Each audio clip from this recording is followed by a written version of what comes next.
पश्चिमी उत्तर प्रदेश की चुनावी लड़ाई अब करो या मरो के दौर में पहुंच गई है। भारतीय जनता पार्टी ने पश्चिमी उत्तर प्रदेश के समीकरण साधने की कोशिश में अपनी पूरी ताकत झोंक दी है। ये तस्वीरें देखिए, तमाम दिग्गज नेता भारतीय जनता पार्टी के, और इन तस्वीरों में आप केंद्रीय गृह मंत्री अमित शाह को देख रहे हैं, मैदान में उतरे हैं। और अमित शाह मथुरा और वृंदावन में उन्होंने प्रचार किया और अखिलेश यादव पर धुआंधार एक के बाद एक कई वार किए।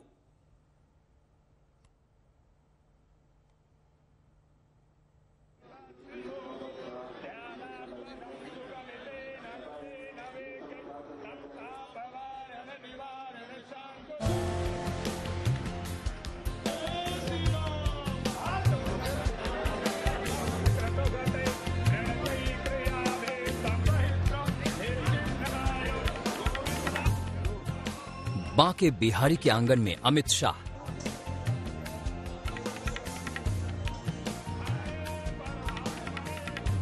आराध्य की आराधना करते अमित शाह। गली गली द्वारे द्वारे दस्तक देते अमित शाह।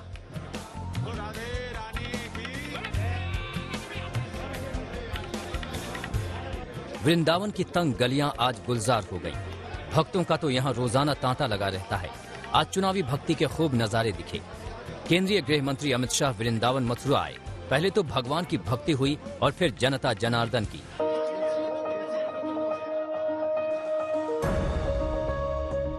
चुनाव आयोग ने बंदिशें लगा रखी हैं, इसलिए अमित शाह के प्रचार अभियान का दायरा ज्यादा बड़ा नहीं हो पाया। उन्होंने घर घर जाकर लोगों से मुलाकात की और बीजेपी की जीत का आशीर्वाद मांगा। मथुरा में वोटरों से संवाद उसी सिलसिले की एक कड़ी थी। हमारे यहाँ कहते हैं, नैनिहाल में भोजन करने बैठो और माँ परोसने वाली हो तो कोई दिक्कत आती है भाई? खाने में आती है? बताओ। अब यूपी का विकास करना है। आपने वोट भी दिए और मोदी जी भी उत्तर प्रदेश से जीतकर देश के प्रधानमंत्री बने हैं। यूपी वालों को तो दोनों हाथों में लड्डू है। मित्रों, उत्तर प्रदेश का चुनाव आने वाले 5 साल के लिए उत्तर प्रदेश किस पार्टी के हाथ में, किस विचारधारा के हाथ में जाएगा, इसका चुनाव। मथुरा की ये यात्रा यूं ही नहीं है। मथुरा बीजेपी के लिए खास है। अयोध्या में राम मंदिर का निर्माण साकार हो रहा है।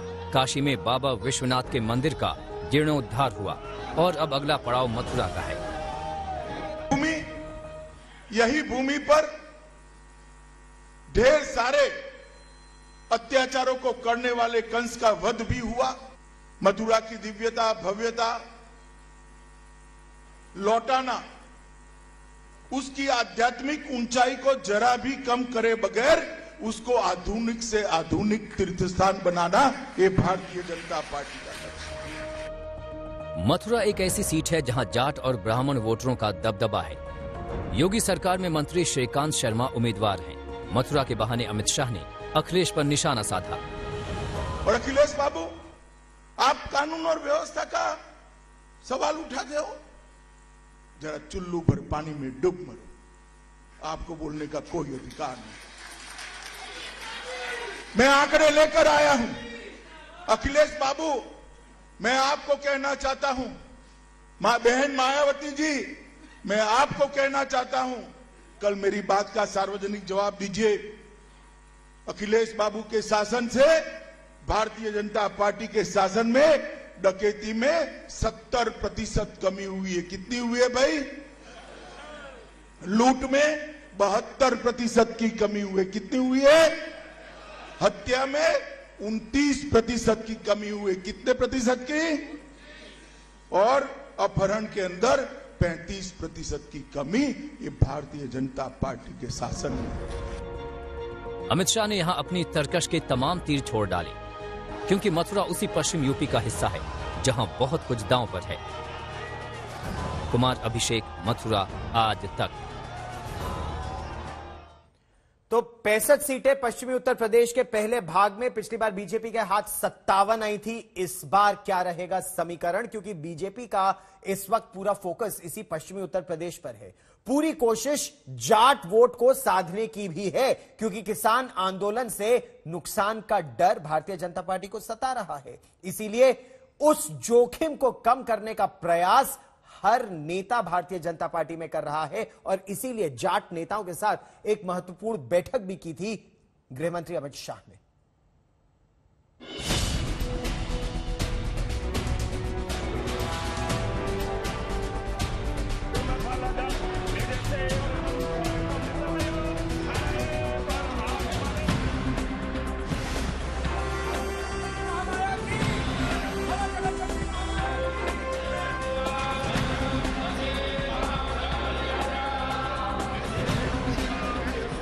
पश्चिम उत्तर प्रदेश के चुनावी मुकाबले में महारथियों की मोर्चाबंदी अब साफ साफ दिखने लगी है। कैराना के बाद अमित शाह मथुरा वृंदावन की यात्रा पर आए। पूजा आराधना तो दरिया भर है, मकसद चुनावी दरिया पार करना है, वो दरिया जिसमें तेज बहाव और जबरदस्त तनाव है। अमित शाह की का आज का जो दौरा है, न सिर्फ धार्मिक तरीके से उन्होंने एक संदेश दिया है, बल्कि अपना जो इनका दूसरा कार्यक्रम है जिसमें कि वो वोटर संवाद कर रहे हैं, उससे भी सीधे सीधे सियासी संदेश देने की कोशिश होगी। अगर आप देखें तो रक्षा मंत्री राजनाथ सिंह भी गाजियाबाद में हैं। तो कुल मिलाकर बीजेपी के जितने बड़े नेता हैं, बड़े चेहरे हैं, कहीं ना कहीं जो पब्लिक कनेक्ट है उसकी कोशिश कर रहे हैं कि बेशक चुनाव आयोग ने बड़े कार्यक्रमों की इजाजत नहीं दी हो, लेकिन छोटे छोटे कार्यक्रमों के माध्यम से, डोर टू डोर कैंपेन के माध्यम से, मंदिरों में दर्शन के माध्यम से वो लोगों तक पहुंचने की कोशिश कर रहे हैं। और जिस तरीके का मीडिया कवरेज उन्हें मिल रहा है, ये साफ दिखा रहा है कि अब कैंपेन धीरे धीरे वापस अपनी पटरी पर भी लौट रहा है। इस समर में अमित शाह अकेले नहीं हैं। बीजेपी ने अपने तमाम दिग्गजों को मैदान में उतारा है। मथुरा से मोदी नगर और शाहजहांपुर से गौतम बुद्ध नगर तक एक ही दिन बीजेपी नेताओं के ताबड़तोड़ कार्यक्रम हुए हैं। आज का जो हमारा बीजेपी की इस जोर आजमाइश की वजह बेहद साफ है, क्योंकि पश्चिम यूपी का चुनावी युद्ध 2017 से हटकर है। कृषि कानूनों की वजह से जाटों के असंतोष का दायरा इतना बड़ा और घना रहा कि बीजेपी खुद को खतरे में देखने लगी। पहले तीनों कानून निरस्त किए और अब जाटों को मनाने की कवायद चल रही है। आप मुझे बताइए, राजनीति के अंदर जातिवाद और परिवारवाद होना चाहिए क्या? होना चाहिए। राजनीति के अंदर अपनी वोट बैंक का तुष्टीकरण करने के लिए सारे समाज को दरकिनार कर कर आगे बढ़ना ठीक है क्या? मित्रों, ये सरकारें चली, जातिवाद परिवारवाद के लिए चली, तुष्टीकरण के आधार पर चली और भ्रष्टाचार का यहां चारों ओर बोलबाला था। बीजेपी ने पश्चिम यूपी में पूरी ताकत झोंक दी है। बीजेपी की तो पूरी उम्मीद ही पश्चिम यूपी पर टिकी है। 2017 में पश्चिमी यूपी की 136 सीटों में से बीजेपी ने 80% यानी 109 सीटें जीती थीं। समाजवादी पार्टी ने 21, बीएसपी ने 3, कांग्रेस ने 2 और आरएलडी ने सिर्फ 1 सीट जीती थी। जब दांव इतना बड़ा हो तो उसी अनुपात में दम लगाना भी जरूरी हो जाता है। इसलिए बीजेपी ने एड़ी चोटी का जोर लगा दिया है, क्योंकि हवा यूं ही नहीं बदला करती। कुमार अभिषेक, मथुरा, आज तक। भारतीय जनता पार्टी के लिए अखिलेश यादव और जयंत चौधरी का ये जो गठबंधन है, ये एक बड़ी चुनौती के रूप में उभर रहा है। भारतीय जनता पार्टी के नेता लगातार जयंत चौधरी को अपना पाला बदलने के लिए, अपने पाले में लाने के लिए लगे हुए हैं, लेकिन जयंत चौधरी ने भी 2-2 के समय जवाब दे दिया है कि वो कोई चवन्नी नहीं है कि कभी भी किसी भी पाले में गिर जाए। जयंत चौधरी हमारे साथ हैं। जयंत जी, आपने आपको तो बहुत लंबा बाइट बड़ा प्रहार किया है। आपने लगातार जो आपको की तरफ संदेश भेजने की कोशिश की गई है अमित शाह जी की तरफ से, कैसे देखते हैं कल की मीटिंग? उनकी मीटिंग एक राजनीतिक स्टंट है। चुनाव में जो वोट उनके खिलाफ जा रही है उसे साधने की कोशिश है।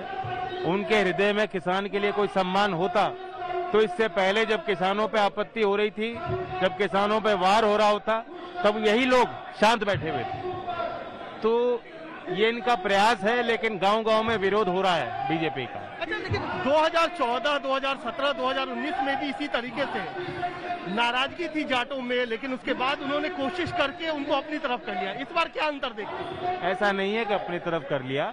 आज नाराजगी हर वर्ग में है। इलाहाबाद में जिस तरह से नौजवानों को पीटा है, उसकी गूंज बहुत दूर तक गई है।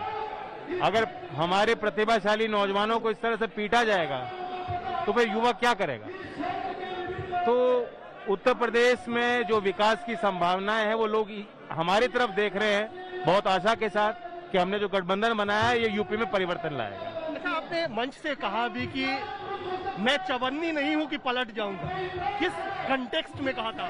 इसी कॉन्टेक्स्ट में कि जो लोग डाउट अगर कर रहे हैं, हम लोग अपनी दिशा नहीं बदलेंगे। हमने संघर्ष किया है, लाठियां खाई हैं, जनता के मुद्दों को उठाया है, वही हमें आगे करना है जो चौधरी साहब ने रास्ता दिखाया था। आपने ये भी कहा कि अगर मुझसे कोई गलती हो तो चौधरी अजीत सिंह जी का चेहरा याद करें। जी बिल्कुल, भावनाएं हमें एक दूसरे से जोड़ती हैं और उन्हीं भावनाओं को जिंदा भी रखना है, सिर्फ चुनाव के लिए नहीं, ताकि हमारे रिश्ते आगे मजबूत रहे। अखिलेश जी के साथ गठबंधन है, कहीं लगता है कि एक तरीके का जो उनका 2012 से 17 का जो कार्यकाल था वो कहीं आड़े आ रहा है, कहीं उसको लेकर के लोगों के मन में सवाल है? नहीं, ऐसा नहीं, कुछ गलतियां हुई, कुछ अच्छे काम भी हुए और उनको अनुभव मिला है और उसके बाद 5 साल विपक्ष में रहे हैं और हम भी लगातार विपक्ष में रहे हैं, संघर्ष किया है, तो हम दोनों मिलकर अपने उस अनुभव का प्रयोग करेंगे ताकि यहाँ बुनियादी विकास हो पाए। अच्छा, अमित शाह जी को अगर आप एक मैसेज देना चाहेंगे, क्या देना चाहेंगे? क्योंकि वो कह रहे हैं क्या कि हमें आपसे कोई परहेज नहीं है। नहीं, आपको किसानों से क्या परहेज है? लखीमपुर में न्याय क्यों नहीं दिला पा रहे? टेनी जी को बगल में क्यों बैठा रखा है? मेरे यही सवाल उनसे हैं। धन्यवाद। तो क्या लगता नहीं है कि चुनाव के बाद गठबंधन की कोई गुंजाइश? ये तो चर्चा आप ही चला रहे हो, हमारी तरफ से तो आपको पता है कितना स्पष्टवादी मैं हूँ, इससे ज्यादा स्पष्ट कोई कह नहीं सकता। कोई ऐसी गुंजाइश नहीं, कोई रास्ता नहीं। पश्चिमी उत्तर प्रदेश में राष्ट्रीय लोकदल की भूमिका इस समय अहम है। अगर आरएलडी जाट वोट समेटने में सफल रही तो भारतीय जनता पार्टी के लिए मुश्किलें बढ़ जाएंगी। जयंत चौधरी को लेकर भारतीय जनता पार्टी की बेचैनी साफ झलक रही है। इसीलिए कोशिश अब भी है कि जाट बनाम मुसलमान की जंग और तेज और तीखी हो।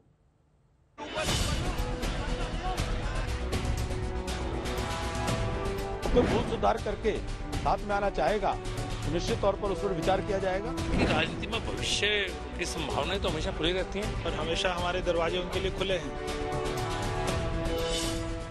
एक बार फिर राष्ट्रीय लोकदल की लॉटरी निकल आई है। खाते में जमा पूंजी सिर्फ एक विधायक की है। नेता के नाम पर चेहरा भी सिर्फ जयंत चौधरी का है, लेकिन पार्टी डिमांड में है। बीजेपी आज भी जयंत के इंतजार में पलक पांवरे बिछाए खड़ी है। भारतीय जनता पार्टी कोई एक चुनाव को लेकर के राजनीति नहीं करती है।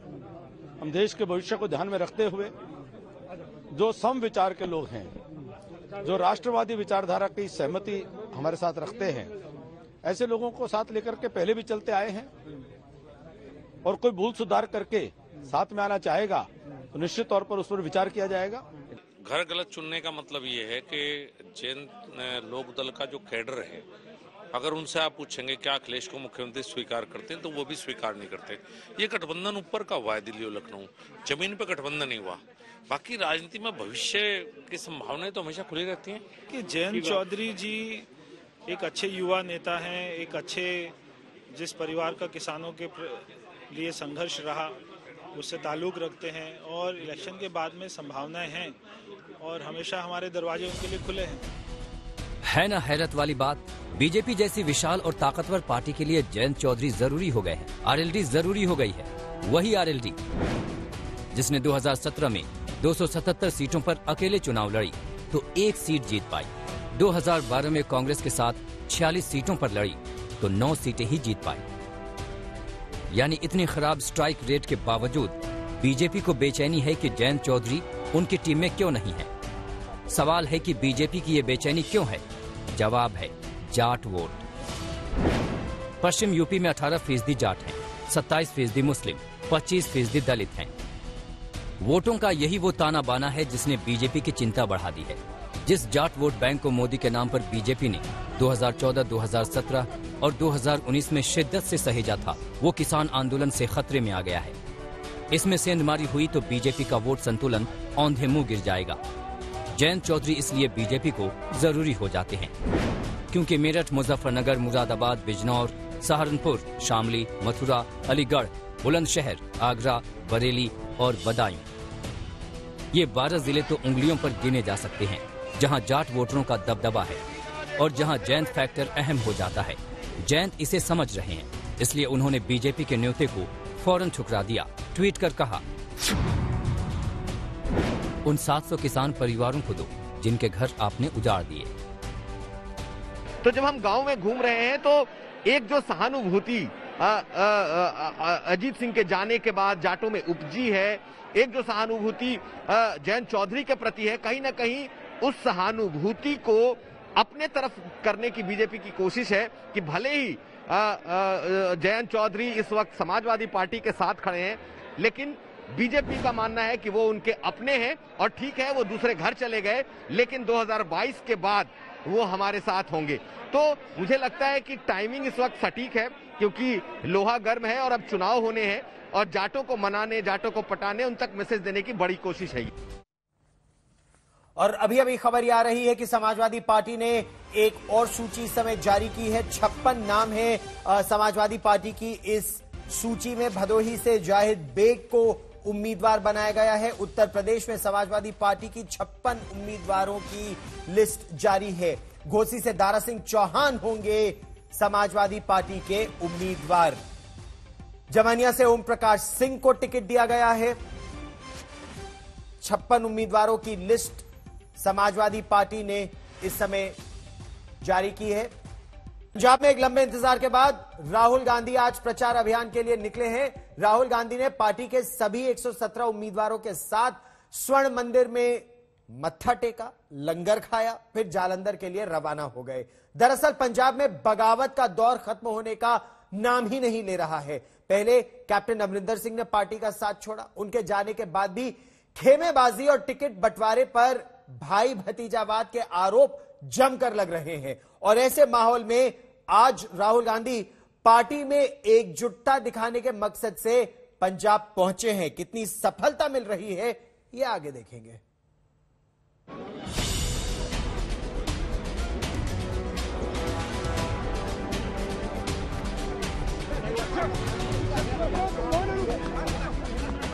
दो, 4, 10, 20 या 50 नहीं, राहुल गांधी पूरे 117 सिपा सालारों के साथ स्वर्ण मंदिर में मत्था टेकने पहुंचे।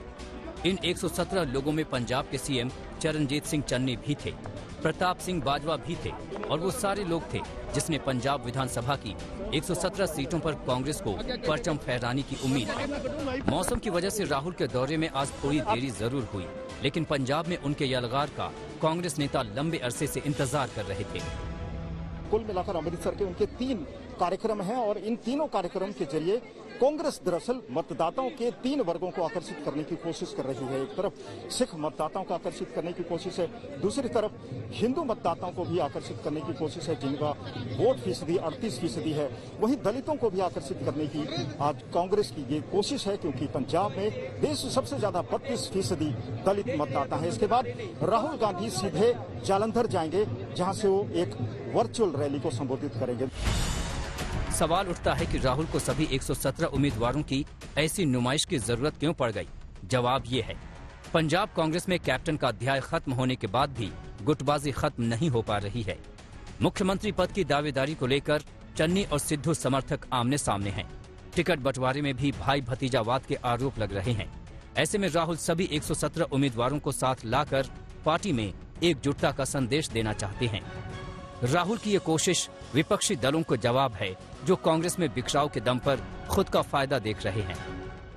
कांग्रेस पार्टी पूरे कैंडिडेट्स आज गुरुद्वारा साहब में नतमस्तक होने जा रहे हैं और उसके बाद हरियाणा मंदिर जाएंगे, उसके बाद राम तीर्थ जाएंगे और गुरु का आसरा लेकर फिर आगे बढ़ेंगे। साथ साथ किस तरह देखते हैं चुनाव को आप? उन्होंने दूसरी तरफ जब भगवान मान को उतारा, अब तो मजीठिया को अमृतसर में नवजोत सिंह सिद्धू के खिलाफ उतारा, कैसे देखते हैं चुनाव को? बहुत बड़े मार्जिन से हमको ये इलेक्शन जीतेंगे, आप फिक्र मत करो। सबसे पहला मैसेज तो ये चाहिए कि सारी कांग्रेस की लीडरशिप राहुल जी के नीचे और सोनिया जी के नीचे, they are one, we will fight as one. If we all fight as one, only then do we survive. So next जो इलेक्शन का आगाज है वो हमें बताएंगे, हमारे से डिस्कस करेंगे क्या स्ट्रेटजीज हैं, क्योंकि इलेक्शन जो है पंजाब आज ये मानता है कि क्या सिस्टमेटिक चेंज करने में कौन सी पार्टी सक्षम है, तो वो सारा अपना मैनिफेस्टो में आने वाला है। वो आते दिनों में हम अपना आने वाला विजन भी दिखाएं। पंजाब कांग्रेस में सबसे ज्यादा कोहराम टिकट बंटवारे को लेकर है। 11 बड़े नेताओं के करीबी संबंधियों को टिकट दे दिए गए हैं। टिकट पाने वालों में सिद्धू के भतीजे सुनील जाखड़ के बेटे भी शामिल हैं। राजिंदर कौर भट्टल के दामाद और ब्रह्म महिंद्रा के बेटे को भी टिकट मिला है। वहीं सीएम चन्नी के चचेरे भाई का टिकट पहली लिस्ट में ही कट गया था। टिकट कटने वालों में 3 महिला उम्मीदवार भी शामिल हैं। टिकट कटने से नाराज उम्मीदवार विरोधी पार्टियों से या निर्दलीय चुनाव लड़ने को तैयार हैं। अब ये बात खुल के आ गई है कि कांग्रेस सिर्फ वोटों के लिए दलितों का इस्तेमाल करती है। उन्होंने सिर्फ एससी भाईचारे के अपने एक एमएलए को कुछ हफ्तों के लिए मुख्यमंत्री बनाया ताकि वोट बैंक की पॉलिटिक्स पंजाब में की जा सके, पंजाब को जात बिरादरी के नाम पे बांटा जा सके और दलितों का वोट लिया जा सके। विरोधियों के आरोपों की परवाह कांग्रेस को भले ना हो, लेकिन अपनों का शिकवा उसे भारी पड़ सकता है। फिरोजपुर ग्रामीण सीट से मौजूदा विधायक सत्कार कौर का टिकट कटने की खबर मिली तो उनके पति मीडिया के सामने ही फूट फूट कर रोने लगे। कांग्रेस को नुकसान पहुंचाने के लिए कैप्टन अमरिंदर पहले ही कसम खा बैठे हैं। पिछले चुनाव की हार से खार खाई आम आदमी पार्टी इस बार आर पार की लड़ाई लड़ रही है। ऐसे में अपनों के आंसू और अंदरूनी कलह कांग्रेस को किस कदर भारी पड़ सकता है, राहुल को शायद ये अंदाजा हो गया है। इसीलिए वो हरमिंदर साहिब में सलामती की अरदास लेकर पहुंचे हैं। अरदास कबूल हुई या नहीं, ये 10 मार्च को ही पता चलेगा। सुप्रिया भारद्वाज और मंजीत सहगल के साथ आज तक ब्यूरो। वोट चोट और उड़ता पंजाब की इस चुनावी जंग में एक और दिलचस्प मोड़ आ गया है। नवजोत सिंह सिद्धू के खिलाफ अकाली दल के विक्रमजीत सिंह मजीठिया ने अमृतसर से ताल ठोक दी है। मजीठिया पर ड्रग्स रैकेट का आरोप है, कांग्रेस इसे लेकर हमलावर है, लेकिन दूसरी तरफ कांग्रेस सरकार पर यह आरोप भी लग रहे हैं कि उसने मजीठिया के खिलाफ समय रहते कोई पुख्ता कार्रवाई की ही नहीं। सिद्धू ने मजीठिया को पानी पी पी कर कोसा। 10 साल हर साल 40 करोड़ रुपया माइनिंग का जमा कराउंदी रही है। शर्म ना आई इन्होंने। मजीठिया के नाम पर बादलों को घेरा। कमजोर मुख्यमंत्री ताथा तैया करता रहा और बीजेपी के हाथों नाचता रहा। ड्रग्स के धंधे में मिली भगत का आरोप मढ़ा। ड्रग्स दे उत्ते माइनिंग का कनेक्शन लिखा, ਇਹਦਾ नाम लिखा। अब सिद्धू के सारे आरोपों का जवाब मजीठिया खुद चुनावी मैदान से देंगे, वो भी आमने सामने। कभी गिरफ्तारी की तलवार तो कभी फरार जैसे आरोपों का सामना कर रहे विक्रमजीत सिंह मजीठिया ने अचानक पैंतरा बदला और सीधे सिद्धू के खिलाफ ताल ठोक कर खड़े हो गए। मजीठिया वैसे तो मजीठा सीट से विधायक हैं, लेकिन कल पार्टी ने उन्हें मजीठा के साथ साथ अमृतसर पूर्वी सीट से भी उम्मीदवार बनाने का ऐलान कर दिया। पंजाब कांग्रेस अध्यक्ष नवजोत सिंह सिद्धू इसी सीट से चुनावी मैदान में हैं। विक्रम सिंह मजीठिया नवजोत सिंह सिद्धू के खिलाफ लड़ेंगे इलेक्शन। नवजोत सिंह सिद्धू का हंकार खत्म करने के लिए वो उसका इतना हंकारी हो गया, इसमें मैं आ गई है। जो इंसान में मैं आ जाए उसको मालूम चलेगा कि पंजाब की जनता उसको पसंद नहीं। मेरी बात समझोगे और जहां तक मेरा अपना तजर्बा है, नवजोत सिद्धू का और विक्रम का जो परसेप्शन है आपको भी सबको पता है और हमें भी सबको पता है। जब ऐसी हवा चलेगी तो मेरा ख्याल है कि नवजोत अकेला ही नहीं, उसके साथ और 2-3 सीटों को हमें फायदा। ड्रग्स केस में मजीठिया को आज सुप्रीम कोर्ट से बड़ी राहत मिल गई है। सुप्रीम कोर्ट ने मजीठिया की गिरफ्तारी पर 31 जनवरी तक रोक लगा दी है। 31 जनवरी को सुप्रीम कोर्ट मजीठिया की अग्रिम जमानत पर सुनवाई करेगा। इससे पहले पंजाब हरियाणा हाई कोर्ट ने भी मंगलवार को मजीठिया की गिरफ्तारी पर 3 दिन की रोक लगा रखी थी। ਕੀ ਇਹ ਕਾਨੂੰਨ ਦੀ ਧੱਜੀਆਂ ਕਿਉਂ ਉਡਾਈਆਂ ਜਾ ਰਹੀਆਂ? ਆਨਰੇਬਲ ਕੋਰਟ ਦਾ ਕੰਟੈਂਪਟ ਕਿਉਂ ਕੀਤਾ ਜਾ ਰਿਹਾ? ਸਿਰਫ ਇਸ ਲਈ ਕਿ ਮਜੀਠੀਆ ਇਲੈਕਸ਼ਨ ਨਾ ਲੜ ਸਕੇ, ਮਜੀਠੀਆ ਪ੍ਰਚਾਰ ਨਾ ਕਰ ਸਕੇ। ਅੱਜ 20 ਤਰੀਕ ਦਾ ਇਹ ਡਰਾਮਾ ਚੱਲ ਰਿਹਾ। ਇਹ ਸਾਰੇ ਪ੍ਰਚਾਰ ਤੇ ਭੱਜੇ ਫਿਰਦੇ ਹੱਲ ਕਰਦੇ ਤੇ ਮੈਨੂੰ 10 ਤਰੀਕ ਨੂੰ ਜ਼ਮਾਨਤ ਮਿਲਦੀ ਆ ਜੀ, ਕਿਉਂਕਿ ਵਿੱਚ ਛੁੱਟੀਆਂ ਆ ਗਈਆਂ ਸੀ, ਨਵੇਂ ਸਾਲ ਦੀਆਂ, ਕੋਰਟ ਹੀ ਨਹੀਂ ਲੱਗੀ। मजीठिया वो नेता हैं जिनके नाम पर पंजाब में तरह तरह के किस्से गढ़े हुए हैं। बादल सरकार में उनके मंत्री रहने के दौरान उड़ता पंजाब वाली तस्वीर के सबसे बड़े कलाकार वही बताए जाते हैं। लेकिन सरकार बदलने के बावजूद 5 सालों तक इन आरोपों पर कोई भी बड़ा एक्शन नहीं हुआ। अब ऐन चुनावी वक्त पर उनके खिलाफ जांच शुरू की गई है तो मजीठिया उल्टे जांच करने वालों को ही घेरे में ले रहे हैं। मैं आज थानू कह रहा, this was all in the notice of CM Channi and home minister Randhawa. सारिया दी रली मिली भुगत है, क्योंकि एक पासे वो ये भी कह रहा कि भोले नू पीओ नू कह रहा तू ले आई ते चहल नू ते औलख नू मैं ले आऊंगा। मतलब फिर हो की रहा है, व्हाट इज हैपनिंग? एक सरकार 1300 किलोमीटर लेके 10 साल हर साल 40 करोड़ रुपया माइनिंग का जमा कराउंदी रही है। शर्म ना आई इन्हां नू? है ड्रग्स दे उत्ते माइनिंग का कनेक्शन लिखा, ਇਹਦਾ ਨਾਂ ਲਿਖਿਆ, ਇਹ ਗੱਲਾਂ ਕਰਦਾ। कांग्रेस के साथ साथ मजीठिया आम आदमी पार्टी के भी निशाने पर हैं। केजरीवाल उनके नाम पर अकालियों को लगातार घेरते आए हैं, लेकिन मजीठिया के नाम पर बैकफुट पर रहने वाला अकाली दल रणनीति बदलकर पूरी ताकत से उनके साथ खड़ा हो गया है। हौसला बढ़ाने के लिए 95 साल की उम्र में खुद प्रकाश सिंह बादल भी चुनाव लड़ने को तैयार हैं। चंडीगढ़ से मंजीत सहगल के साथ आज तक ब्यूरो। और मजीठिया की दावेदारी और पंजाब चुनाव में कांग्रेस की संभावनाओं को लेकर आज तक ने पंजाब के डिप्टी सीएम ओपी सोनी से खास बात की। कहा जा रहा है कि शो ऑफ स्ट्रेंथ ही नहीं है, मतलब आप लोग अपनी दमखमी नहीं दिखा रहे हैं, बल्कि आप अपना शो ऑफ यूनिटी भी कर रहे हैं। ये खबरें आ रही थी कि कभी सिद्धू जी नाराज है, कभी चन्नी जी नाराज है, तो वो भी जो कमेंट आ रहा है उसको कैसे देखते हैं आप? नहीं, ऐसी कोई बात नहीं, कोई नाराजगी वाली बात नहीं। कांग्रेस पार्टी के लिए सभी ने काम करना है और सभी लड़ के इलेक्शन लड़ेंगे, कोई ऐसी बात नहीं है, कोई प्रॉब्लम नहीं है। सर लेकिन अब जब टिकट्स बढ़ गई हैं, कैंडिडेट्स जा रहे हैं, इस बार कितना डिफरेंट है कैंपेन आपका? कोई डिफरेंट नहीं है, सब ठीक है, हम जीतेंगे और फिर दोबारा सरकार हमारी कांग्रेस पार्टी की बनेगी। सर हम अमृतसर में हैं, बिक्रमजीत सिंह मजीठा जो है वो आपके जो अध्यक्ष हैं पंजाब कांग्रेस के, नवजोत सिंह सिद्धू, उनके खिलाफ लड़ने जा रहे हैं। जो सीन है उसको किस तरह देखते हैं आप? कोई ऐसी बात नहीं, इलेक्शन तो सारी पार्टी लड़ती हैं और विक्रम मजीठिया जी इलेक्शन लड़े, अच्छी बात है। उन्होंने किसी ना किसी ने तो इलेक्शन लड़ना है और सिद्धू जी बहुत मजबूत कैंडिडेट हैं, हमारे प्रेसिडेंट हैं और वो मुकाबला करेंगे और जीतेंगे। और जो आम आदमी पार्टी है उसे कैसे देखते हैं, कितना बड़ा थ्रेट है आम आदमी पार्टी? कोई ऐसी बात नहीं, हमारा आपसे मुकाबला ही नहीं है। अच्छा, आप कह रहे हैं कि आम आदमी पार्टी मुकाबले में भी नहीं है? नहीं, हमारे कांग्रेस के साथ मुकाबला नहीं। लास्ट भी उनको मीडिया 100 सीटें देता था और जब रिजल्ट आए थे 20-21 में सिमट गए सारे, और इस दफा भी ऐसे ही होना है, देख लेना आप। तो ये थे ओपी सोनी जी हमसे बात करते हुए। कैमरा पर्सन अभिषेक के साथ में सुप्रिया भारद्वाज, अमृतसर। और इस बीच हम आपको सीधे ले चलते हैं बिजनौर, सुनते हैं उत्तर प्रदेश के मुख्यमंत्री योगी आदित्यनाथ को।